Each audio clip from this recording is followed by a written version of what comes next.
Hello everyone, this is Yalda from Eat, Burn, Sleep, the online low inflammation, gut health and sustained weight loss platform. If you follow me on my social media, you probably know that I love learning, discovering new things, meeting passionate individuals. So I have decided to launch this podcast where I interview amazing people. We're going to be talking about physical health, mental health, well-being, with people who are passionate about what they do and who strive for excellence. I hope you learn from it and you enjoy it. Let's get started.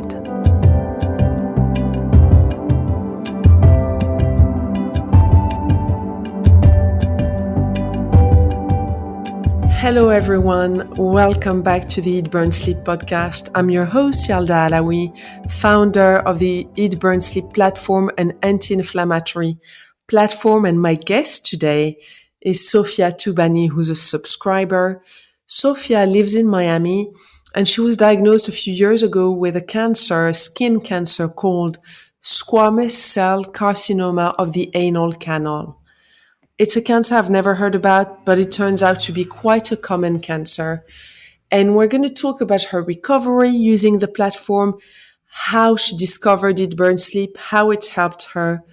Then we're going to talk about all the health taboos that can surround cancer, especially this type of cancer, which is common, but because it is in the anal canal, people do not talk about it. So we're going to try and bust some taboos there. And last but not least, we're going to talk about all the myths around veganism and all the misinformation you're getting out there when it comes to health, and why I truly believe that a vegan diet is not conducive to good health nor recovery from diseases. Sofia, how are you today? Doing amazing. Thank you for asking. Thanks so much for being with us. My pleasure. It's always a pleasure to be able to share about health. So tell us, Sofia, how old are you? So I'm 37. I was born and raised in France with Moroccan roots. I moved to the US in 2010. So now I live in Miami and I have a 7-year-old daughter. Amazing. And when did you get diagnosed with your skin cancer? At the same time as COVID hit. So in 2020, I noticed some blood in my stools and I knew something was wrong. And this is how my journey started. So you went to see the doctor, and what happens next? So I had to go through a colonoscopy to understand what's going on. And this is how I got diagnosed. And I was explained that the treatment would be a 6-week treatment, a combination of radiation and chemo. And I was optimistic from day one. You were optimistic. Yes. So what made you optimistic?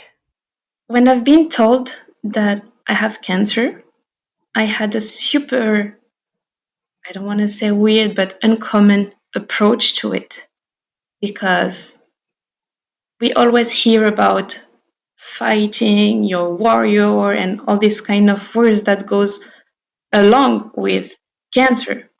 My view was very positive because I was thinking what's going on in my body is that I have cells that are duplicating in a fast way, but these cells are actually mine. So it is my body. And I felt, how can I say that? I felt that I cannot fight against myself. Let's say like putting boxing gloves and fighting myself. I embraced it. I visualized the cells. And what I saw in my mind was hugging it, holding the tumor by the hand, and let it out from my body as quietly as it came. And I thought I was weird because I've never heard anything like this.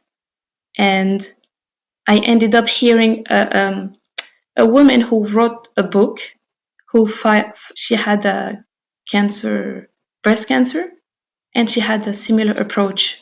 And that day I was like, ooh, I'm not the only one. I love that you're saying this. I wish people could see me. I'm smiling. Whenever I see the world warrior fighting, I always think the same thing because it is in our body. So the idea of a fight is as if it was something external, but it's not, it's internal, whatever health issue we have. And what you've done really triggered neuroplasticity. And I'm sure you've discovered by joining the platform that it's actually an extraordinary, powerful tool when it comes to healing, to visualize a remission, to talk to your body with a lot of kindness, to literally hold it by the hand. So how did you discover Eat, Burn, Sleep? So I was following Mimi Icon, and you were on her podcast. This is how I heard about your story and find it like very inspiring. So I decided to join the platform and get all these advices that you put together, and it really helped me because when I was going through chemo, I did everything I could to lower the inflammation, and this is how my oncologist hematologist asked me how I was feeling that day, and I said amazing. That was like unexpected from him because that was supposed to be like the toughest part of the treatment, and I was like so relaxed and happy. He asked me what I did because he saw my blood result and he was impressed. He was literally scrolling down the blood results and he was saying like, wow, wow, wow, amazing. What did you do? I just thought about Yalda and all her advices and I said, I just lowered my inflammation. And yeah, thank you for everything, Yalda. It's been so helpful. That's so amazing. And that's really amazing. I mean, I'm so happy that it's helped you. And, when I started this, I remember thinking if I can help one person, then my suffering has not been in vain. And cancer is obviously extremely linked to chronic inflammation. Triggering cancer is linked to chronic inflammation, and putting it in remission, lowering inflammation can definitely help with that. And the lifestyle obviously helps detoxify the liver. So as you went through your medical treatment and your liver had to process all these chemicals that were put in you, that greatly supported your recovery. So well done you for taking charge of your own health and deciding to do something about it. What you've done is very powerful because instead of going into victim mode and thinking, poor me, why me, which is a natural human response. I've been through that. I'm not saying it's that it's not normal. It is normal, but it doesn't help us get better. What helps us get better is to go with a positive mindset and think this is just a stage in my life and I'm going to come out of this stronger that I've stepped in.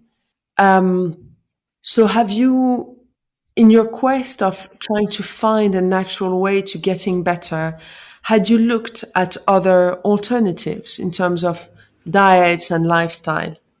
Oh, yes. So I always was interested in anything that is related to health. So I was following whatever was trend, like fully raw vegan, keto diet, intermittent fasting. And each time I was listening to what they say, and I was like, yeah, it makes sense, but something was bothering me. And I knew I could not hold it on the long term.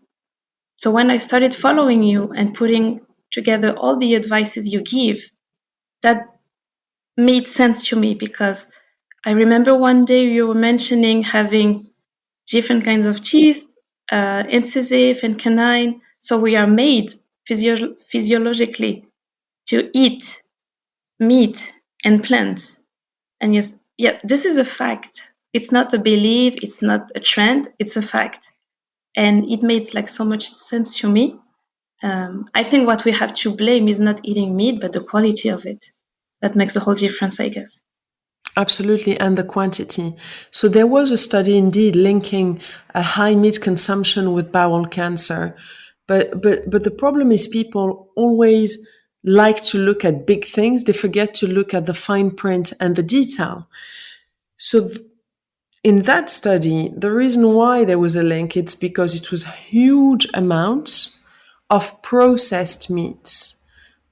So if you eat animal product, if you eat a small, grass-fed, oxtail, slow cooked, that's going to be incredible for you because there's going to be all this collagen and it's going to help rebuild your cells. Or if you eat some wild fish, but in the study, it was processed meat. So we're talking,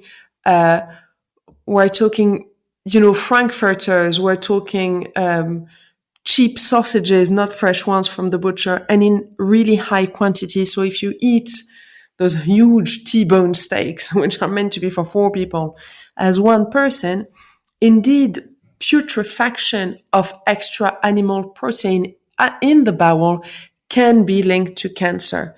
But that doesn't mean that you should become vegan.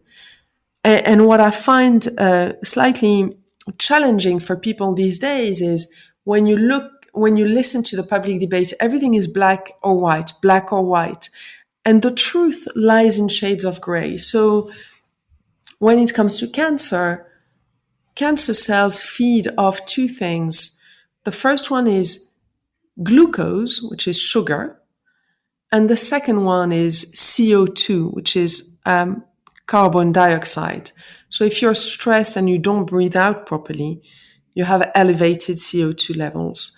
And if let's say you're vegan, by definition, you're not going to have as much protein in your diet as if you weren't. So you're living off fat and carbohydrates. What's carbohydrates? At the end of the day, it's a molecule of sugar. So my method supports people through cancer, and it's not by going vegan. And to come back to the point that you were raising was, we have canines, so we're meant to eat animal products. We have acid at the stomach level. That's to break down the acid. The pH in our stomach is 2, because that's to break down animal products. It's not to break down a plant. And last but not least, our body is made of protein. And to repair the cells, we need to extract from the food we're eating 15 essential amino acids, they're called essentials because they're molecules of protein that our body cannot produce itself. And there's a chain of 15 of them. For us to absorb those 15 amino acids optimally, they need to be all present in food at the same time and at the same level. In plant proteins, 13 are present at the same time and at the same level, but 2 are lower. So it becomes more challenging for the body to absorb. And people will say to me, well, how about people in India who have been vegan for centuries? Well, the answer to that is, when you're born, you inherit your mom's microbiome at birth. And for populations who have eaten this way for a long time, they're better at protein recycling than, let's say, my body would be, because my ancestors had animal protein. So we waste a lot of protein. But when it's been shown that when you come from this kind of family, you've inherited that gut bacteria, which allows your body to recycle protein in a more efficient manner. So I do not think that for someone who's Caucasian or coming from Northern Africa or from Europe or the US, to switch to a vegan diet, I don't think that necessarily makes them healthy at all, in fact. And I'm passionate about this, so I'll continue my little rant. Sophia, the reason why there is so much interest in veganism is because in 2020, the global vegan market was estimated to be around 40 billion euros. And it's estimated to grow to 36 billion euros by 2026. It is a business of the food industry. So when people think they're so clever, I know I'm being controversial here, but when they think that, they've discovered something and they're onto something, well, actually, there's a bigger plan, and all these food manufacturers, they're switching from one type of processed products to another, and it's a business. So coming back to you, Sofia, how long have you followed the lifestyle before you saw results with your cancer recovery? Not that long actually, because from day one when I started, I felt my energy skyrocketing. So Really? that was like even before being treated. Yes, it was like I sleep better, I eat better, I move more, and I know like quality of sleep is everything to me. I can manage many things, but lack of sleep is like tough. uh, and it's like a spiral going on the good way. And what I did also during my treatment is going to the beach every day. I'm so grateful and lucky to live near the beach, but I could not get into the water because I was burned from the treatment. But I was plugging myself in every single day. I just felt like when you grab your phone and you charge it, that's the image I had. So I was going to the beach, getting all the beautiful energy, writing down all positive thoughts that I use with my journal, my 5 minute journal made by Mimi Icon. And I'm sure that helped me so much. It's like really, really helpful to keep my mental health. And I had a hard time with people around me because I was feeling great and they did not trust me. But are you sure? Are you hiding stuff from us? So not a lot of people knew what I was going through because I was in charge of my body, my health, and it was like so demanding to tell them, yes, I do feel good, because it doesn't match with something who's sick or with someone who's sick. So it was like too hard for me to manage someone else's emotions. I had to deal with mine, and I was feeling great. You're so strong, Sophia. I'm very impressed. I have to say, I'm so impressed because what you've done by going on the beach is you got yourself some vitamin D, which is incredible for immunity. Uh, Elements, nature are very healing, and you couldn't get it physically, but you tapped into neuroplasticity and you imagined yourself getting all the energy and healing powers of the sea. And you have managed emotions around you. And it's true that for people who have an illness, dealing with others is probably just as hard as dealing with yourself. So you've To me, it was managed it harder. beautifully. I'm very impressed. Sorry? Thank you. It was even harder to deal with others' emotions than dealing with my own, because mine were like fine. Well done. I did not suffer from cancer, but I had chronic issues, and I would refuse. I told my then husband, "Don't tell people because I'm dealing with this. I don't want to deal with the world as well. I can deal with the world later." And I understand when people don't want to reveal a diagnosis. It's not a question of. It can be a question of taboo, and we're going to talk about it in a minute.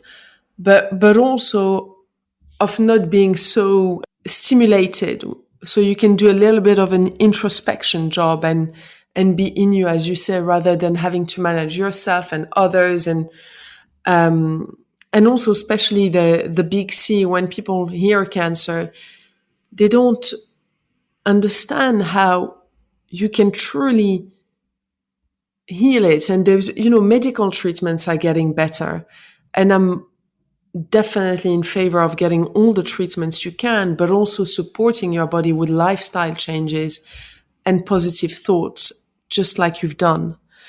Um, Sophia, you were very brave when you reached out to me to share your testimonial, which I have shared on Instagram and on Facebook. You said to me, I had a skin cancer, but it's in around the anus. So people don't talk about it. There is taboo. I would like you to say what kind of cancer I had, so we can remove taboos around it.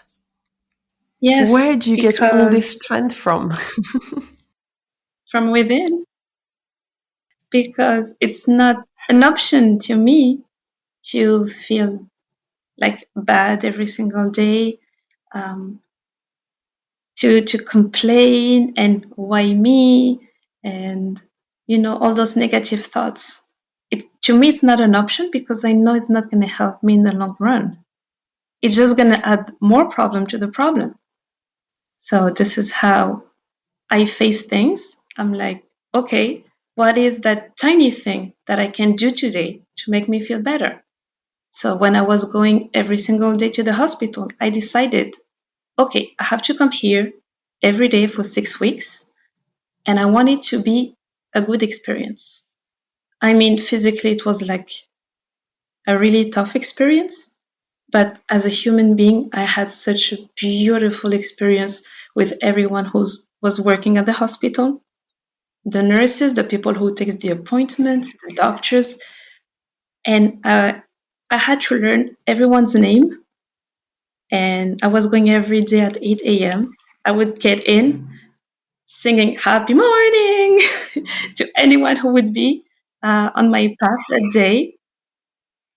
And I was like, everyone is so nice in here. I'm just so lucky to have all this help and those positive people. And the job you're doing is like, it's not even a job. I mean, fixing people's health and giving them a second chance in life. I'm so grateful for everything you're doing. And someone told me, Sophia, it's not because of us, it's because of you. And I didn't understand that for a while until I recovered and I put everything together in my mind. I decided that it's going to be a good journey.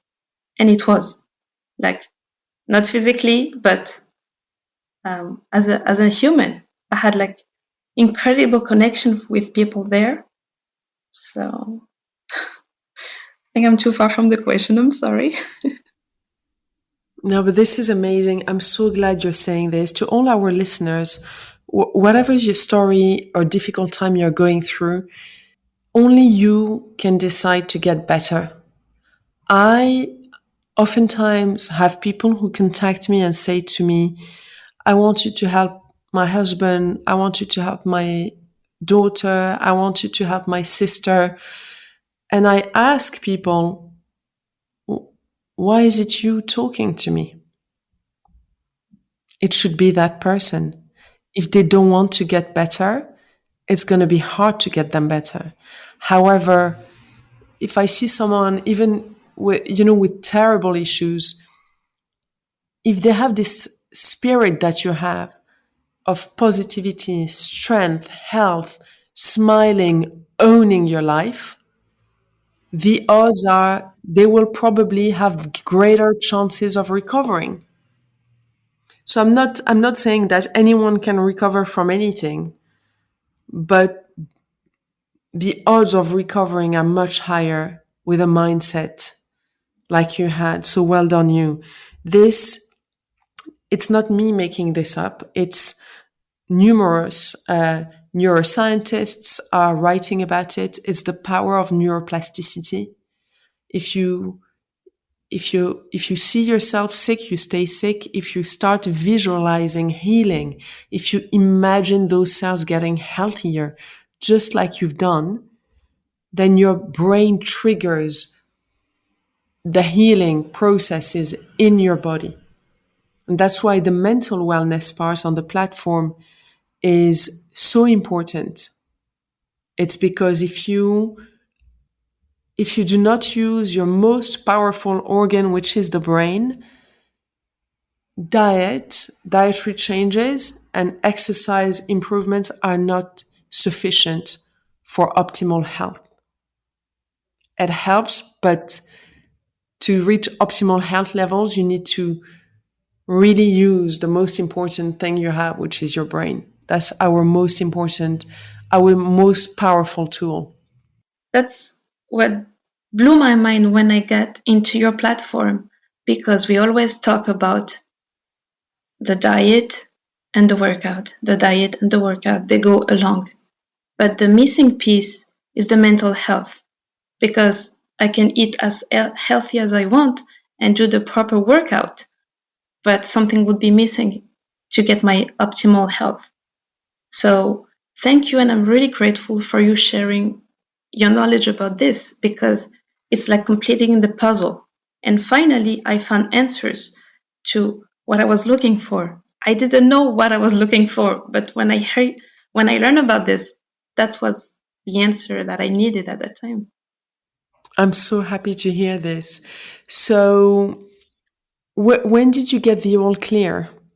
So my treatment was a 6-week treatment, and I had to wait 12 or 13 weeks later to go get a scan and see the before and after, because I get some radiation and it keeps going on in your body for so many weeks after, and the result came out good. So that was like very fast. Amazing. That makes me so happy, Sofia. Thank you so much Thank you. for sharing your story with us, for being so inspiring, for trusting my method, and for spreading the word, because you're really helping, other people get better by accepting to share your journey and how amazingly you've recovered. It's always inspiring for people, whether they have health issues or not, to listen to things like this, because sometimes, even when everything's well in your life, in our life, we have a negative bias. We are programmed to have negative thoughts. And that has allowed us, whenever we were cavemen, to survive, to always be on the lookout, to always be a little bit anxious, to always be a little bit careful. But nowadays, we're safe. We don't have tigers around. We don't have lions who are going to come and eat us. And this negative bias becomes very self destructive. So we tend to forget how lucky we are. And I think that, or at least for me, whenever I listen to a podcast or I hear a story like yours, it just reminds me how lucky I am. So I hope our listeners feel good after this and focus on all the amazing things that are going on in their lives. Sophia, thank you so much for joining. Is there anything else you would like to share with our listeners? Of course, and this is the reason why I agreed to join you on your podcast, because to me it's not easy to be on the spotlight. It's the taboo of the sickness, because I never heard about squamous cell carcinoma of the anal canal. I didn't know that. Well, we know breast cancer, rectal cancer, so many other ones, unfortunately. But I never heard about anal cancer. Like, is that even an option? So I asked my doctor, is it like something really, like it never happens? Is it something common? And she told me, yes, it's pretty common, but people are ashamed to talk about it. I was in shock. I was like, how can you be ashamed? I mean, I have an anal, and I hope everyone does. It should not be something you have to hide, or it's not glamorous, but it's your body part. I mean, why? And I start checking online. Well, when I knew I had a tumor, I didn't jump into internet trying to find solutions, but I went online trying to find out if I can hear a story about somebody who went through that. There's none, or none that I found. And I spend like sometimes on Google trying to find someone who get the same thing. It's like, I don't understand why people would hide that. Well done, you, for raising awareness and health taboos, actually. I mean, this one seems to be more taboo than the rest, but what I've realized since I've started doing this job rather than being in finance is when I was in finance, because it's quite an aggressive environment, people would show their strong, tough sides to me. And since I've become a nutritionist and I run this platform, people come to me to open up about their health. Whenever I'm anywhere, at a party or traveling, or I'm talking to a waiter, and I tell them what I do, everyone tells me about some issue, they have a health issue. And it's made me realize the taboos around health. And these are things I would have been completely unaware of had I still been in finance, because people want, to keep this image. And there is a funny thing where people can feel slightly weaker if they say that they have a health issue. And we can see it with leaders. There's always speculation, oh, that leader is sick. And the way, the newspaper portraits is, oh, it's game over for that, president or king who has a health problem. But the truth is, we are not our bodies. We are a soul in a body. That's our vessel, and the vessel changes. We go from being a baby to being a child, to being a teenager, to being an adult, to being elderly, to dying. And the vessel has nothing to do with whom we are. And if there is a little crack on the vessel, our brain can decide to fix it, but there's no taboo. So for that, I thank you, because I really want to raise awareness on the fact that it doesn't make you less of a person or less strong to have a health issue. A health issue is a little, dent on the vessel, and it can be fixed. And the reason why it happens is because we're living. The older you live, the more chances you have of having that, because it's also wear and tear. I love this image about the vessel having a dent, and this is how I work. I visualize things, and it can happen to anyone, anytime. We're in charge of our health, and if something happens, we do our best to fix it. We have all the resources nowadays. Exactly. Thank you so much, Sofia. I've really enjoyed having you on the podcast. To all of you listening, you can go on the Eat, Burn, Sleep platform, eatburnsleep.com. There is a cancer recovery and prevention section, which I have created to raise awareness on the things that can increase your chances of having cancer. So on an everyday basis, you can just keep that in mind and keep your body healthy and hopefully low in chronic inflammation. Thank you so much, Sofia, for joining us. And well done you. Thank you for inviting me. It was such a pleasure to exchange on such an important topic. Pleasure. Thanks to all of you for listening. Have a good day.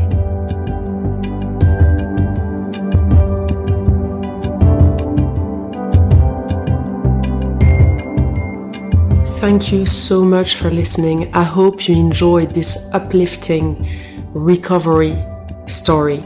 It is quite amazing how the power of the mind is so decisive when it comes to health. But the power of making the right choices is very important as well. So with that in mind, I've created a cancer recovery section, which is now part of the specialized advice section, included in the premium membership of the Eat, Burn, Sleep platform. If you are a member, I advise you to go and have a read. It's very educative. It is important to understand how cancer works for prevention purposes. And if you are going yourself through cancer, I advise you as well to go and check it out. I give you nutrition advice, mental wellness advice, lifestyle advice, as well as supplements advice to support you best through this difficult time. Keep smiling, keep healthy, and thank you so much for listening.